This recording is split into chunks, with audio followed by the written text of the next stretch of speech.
Dans les plaines asséchées, où la poussière s'élève à chaque pas comme des fantômes anciens, vivait un rhinocéros solitaire. Sa peau était épaisse comme une armure forgée par le temps, et son regard, calme mais inflexible. Il n'appartenait à aucun troupeau, ne suivait aucune route fixe. Il avançait, seul, lentement, indifférent aux murmures de la savane. On disait de lui qu'aucune mâchoire ne pouvait le briser, mais que son isolement était plus dur encore que sa cuirasse. Non loin de là vivait le buffle, meneur d'un petit troupeau compact, dense, soudé par la force brute et la discipline. Il marchait toujours en tête, corne basse, corps massif, entouré des siens. Il connaissait les chemins de la grande savane, les saisons, les clairières grasses et les forêts lointaines. Là où le rhinocéros survivait seul, le buffle prospérait par l'union. Leur alliance naquit dans le chaos. Une meute de hyènes affamées avait commencé à ravager les territoires. Elles attaquaient sans prévenir, harcelaient les plus faibles, tuaient, dispersaient les troupeaux, riaient dans la nuit comme si la mort était un jeu. Un soir, elles encerclèrent les petits veaux du buffle. Le troupeau résista, mais le nombre et la ruse penchaient en faveur des hyènes. Alors la terre trembla. Le rhinocéros surgit des hautes herbes, lancé dans une charge aveugle et terrible. Sa masse fracassa la ligne des hyènes, projetant des corps, brisant des os. Il ne criait pas, ne rugissait pas, il avançait, encore et encore, jusqu'à ce que la meute fuit, laissant derrière elle le sang et la poussière. Plusieurs hyènes étaient tombées ce jour. Ce soir-là, une dette fut scellée. À partir de ce jour, le buffle veilla à ce que le rhinocéros ne manque jamais de pâturage. Grâce à sa connaissance profonde des territoires, il guida son allié vers des terres grasses, parfois très loin, jusqu'aux confins de la grande forêt. Il faisait ce voyage pour lui, mais aussi pour ses enfants. Car le buffle savait, si quelque chose devait arriver en son absence, le rhinocéros protégerait les siens sans hésiter. La confiance s'installa, une confiance rare, silencieuse, totale. Un jour pourtant, le buffle s'éloigna plus loin que jamais, à la recherche de nouveaux pâturages. La saison était dure, l'herbe se faisait rare. Il décida d'explorer un territoire inconnu, au-delà des routes habituelles. Après des jours de marche, il atteignit les rives d'une grande rivière. Large, profonde, le courant y était violent, imprévisible, nourri par des pluies lointaines. Il s'assit un instant pour se reposer un peu. Perdu dans ses pensées, au bord de cette grande rivière, il soupira. Alors, il entendit un appel, un bruit étouffé, brisé par l'eau. Il vit une silhouette se débattre, luttant pour garder la tête hors du courant. Le buffle se leva et tenta de distinguer clairement l'animal qui était en train de se noyer, mais impossible. Il comprit immédiatement le danger. Le courant était trop fort. S'y jeter, c'était risquer de mourir. Mais devrait-il juste rester là sans bouger et attendre que les flots en viennent à engloutir cette silhouette qui appelait à l'aide, se demanda-t-il. Il pensa à son troupeau, à ses enfants, il pensa au buffle. Il savait que si quelque chose devait arriver en son absence, le rhinocéros veillerait sur les siens. Il lui faisait confiance. Alors, malgré la peur, malgré la raison, le buffle entra dans l'eau pour tenter l'improbable. Le courant le fracassa de plein fouet. Il lutta longtemps. Chaque battement de ses membres était un combat contre la rivière elle-même. L'eau s'engloutissait, tirait, frappait.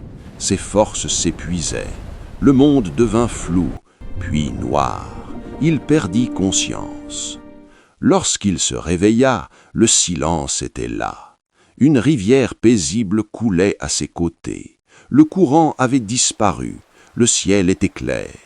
Sur la berge, un corps gisait, immobile.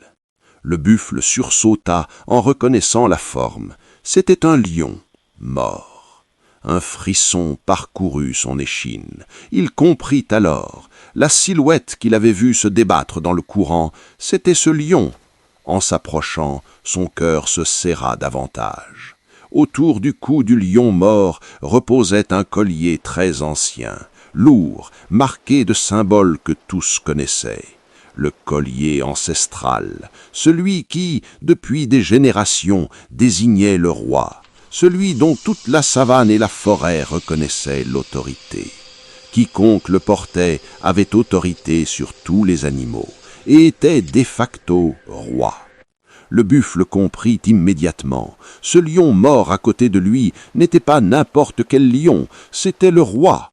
Et le roi était mort, emporté par le fleuve, sans témoin, sans combat, sans succession.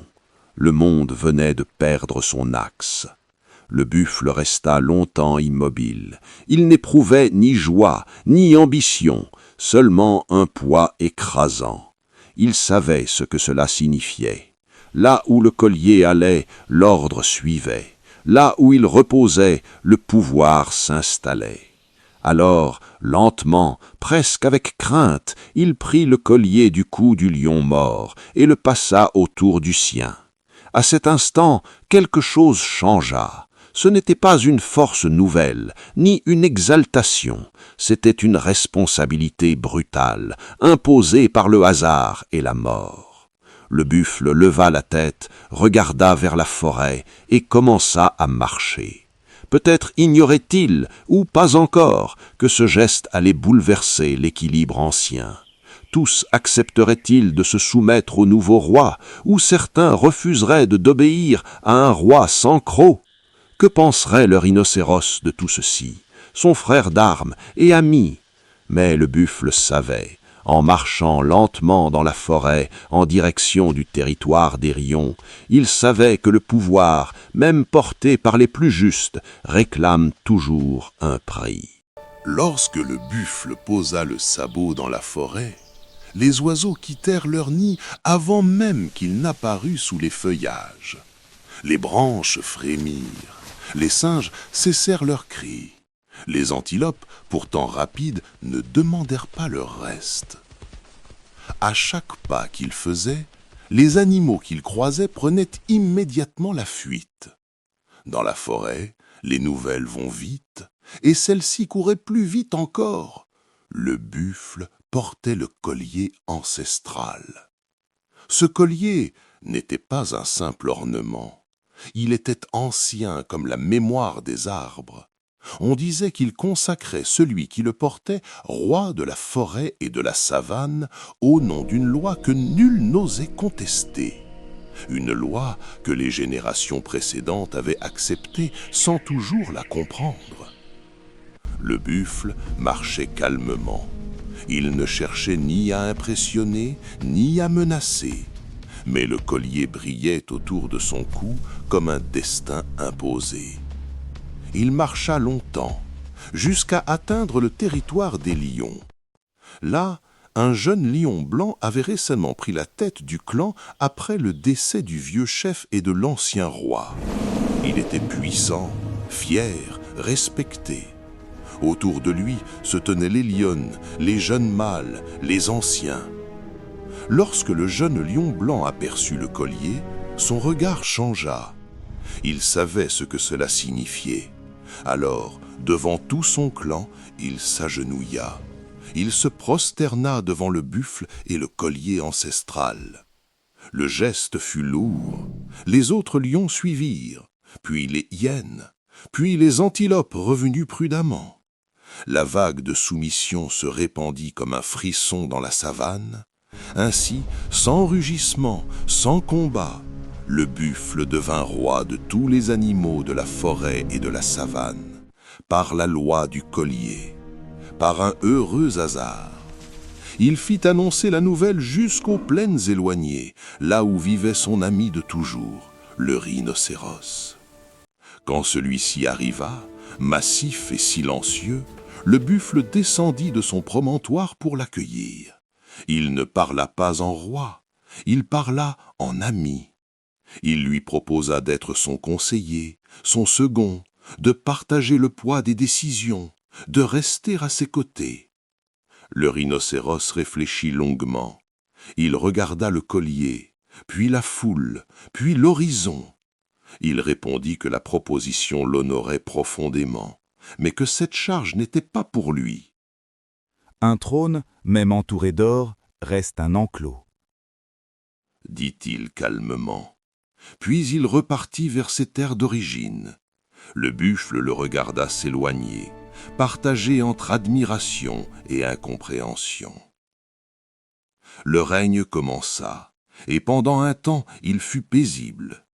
Mais un jour, un grand tigre s'approcha du roi. Il venait d'ailleurs, son pelage flamboyait comme un feu sous le soleil.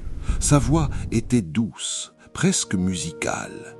Il se présenta comme ancien ami du roi lion défunt. Il raconta que le jour de la mort du vieux lion, il avait eu une vision. Il avait pressenti le danger de la chasse près du fleuve. Il avait supplié son ami de ne pas s'y rendre. Mais les rois n'aiment pas toujours écouter, dit-il avec un soupir étudié. Il parla de visions, de signes, de forces invisibles. Il proposa ses services en tant que conseiller et devin. Le buffle, impressionné par son assurance et ses talents oratoires, l'accepta à ses côtés. Peu à peu, on ne voyait plus le roi sans le tigre. Il murmurait à son oreille, il expliquait les présages, il interprétait les malheurs comme des signes. Et puis survint l'épreuve. Le fils du roi tomba malade. Au début, ce n'était qu'une faiblesse. Puis la fièvre monta. Son corps s'amincit, ses forces l'abandonnèrent, ses yeux perdirent leur éclat. Le roi convoqua les guérisseurs. Les herbes rares furent broyées, les rituels accomplis, les anciens consultés. Rien n'y fit. La peur d'un père dépasse la raison d'un roi. Alors le buffle se tourna vers le tigre. « Dis-moi ce que je dois faire, dis-moi ce que les esprits exigent. » Le tigre se fit grave. Il ferma les yeux longuement. Il laissa le silence peser. Puis il parla. « Une seule chose peut sauver ton fils, une seule, la corne d'un rhinocéros. » Un frisson parcourut l'assemblée. La corne, symbole de puissance. Certains disaient qu'elle contenait une force mystérieuse, d'autres qu'elle guérissait les poisons, les fièvres, même la mort. Des croyances anciennes, répétées sans preuve, transmises sans question. Le roi pensa immédiatement à son ami. Il ordonna qu'on aille chercher le rhinocéros. Lorsque celui-ci fut amené, leurs regards se croisèrent. Le rhinocéros comprit. Il supplia calmement. « Une corne n'est que de la matière, elle ne contient ni magie ni remède. Regarde-moi, si elle possédait un tel pouvoir, serais-je vulnérable aux blessures, aux maladies ?» Le roi regarda le fils qui agonisait. Son cœur de père se déchira. La douleur et les promesses des devins aveuglaient son jugement. « La vie de mon enfant est au-dessus de toute considération. » Il ordonna qu'on arrache la corne, qu'il soit mort ou vif, qu'il accepte ou refuse. Alors le rhinocéros se laissa faire. On lui coupa sa belle corne. Le cri qu'il poussa traversa la savane. Ce n'était pas seulement la douleur, c'était la trahison. C'était la fin d'une confiance. Le tigre apporta la corne auprès du jeune prince. On attendit, on espéra. Rien ne se produisit. La fièvre continua, et quelques jours plus tard, le jeune buffle mourut. Le silence fut plus lourd que n'importe quel rugissement. Le roi comprit. La corne n'avait aucun pouvoir. La superstition avait parlé plus fort que la raison. Il venait de perdre son fils et son ami. La honte s'ajouta au chagrin. Dans la forêt, les nouvelles vont vite, les murmures commencèrent. Certains doutaient désormais de sa capacité à diriger. Et dans l'ombre, le tigre tissait sa toile. Une nuit, alors que le roi dormait, épuisé par le deuil, le tigre ourdit un complot avec quelques animaux ambitieux. Ils attaquèrent. Le buffle fut tué. Le tigre arracha le collier ancestral de son cou et le plaça autour du sien. Ainsi se termina la brève épopée du buffle devenu roi. Mais l'histoire ne s'arrête pas là. Le rhinocéros survécut. Il erra longtemps, affaibli, portant désormais une cicatrice à la place de sa corne.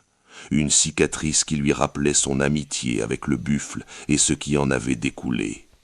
Avec le temps, sa corne repoussa, mais elle n'était plus aussi belle, plus aussi prodigieuse.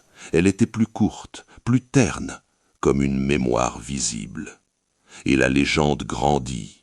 Certains animaux, ailleurs, continuèrent à croire que les cornes guérissaient, que leur poudre rendait invincible, que leur possession apportait richesse et pouvoir. Alors les rhinocéros furent traqués. Pas pour se défendre, pas pour se nourrir, mais pour une croyance, pour une illusion. Et les plaines se vidèrent peu à peu de ces géants silencieux. La vérité est pourtant simple. Une corne de rhinocéros n'est faite que de la même matière que les ongles et les sabots. Elle ne guérit ni la fièvre, ni le poison, ni la mort. Ce qui tue n'est pas la maladie. Ce qui tue, ce sont les superstitions aveugles, la peur qui remplace la raison, l'avidité qui transforme un être vivant en remède imaginaire. Le buffle avait voulu sauver son fils. Il perdit son fils, son ami, son royaume. Le rhinocéros, lui, perdit sa corne, et le monde perdit un peu de sa sagesse. Alors, aujourd'hui encore, quand le vent souffle sur la savane, il semble murmurer une question. Combien de vies faudra-t-il encore sacrifier avant que la vérité ne l'emporte sur la croyance? Et vous qui écoutez cette histoire, si un jour quelqu'un vous dit qu'une corne peut sauver une vie, souvenez-vous du buffle, souvenez-vous du rhinocéros et demandez-vous, la guérison peut-elle naître d'un mensonge construit sur la mort d'un innocent? Notre légende d'aujourd'hui sur le rhinocéros et le buffle s'arrête là, mais l'histoire n'est pas encore terminée. Que deviendra le tigre fourbe et manipulateur à la tête de ce royaume? L'histoire complète du tigre sortira bientôt sur la chaîne. Pensez à vous abonner et à laisser un commentaire si nos histoires vous plaisent. Ça encourage énormément. Merci.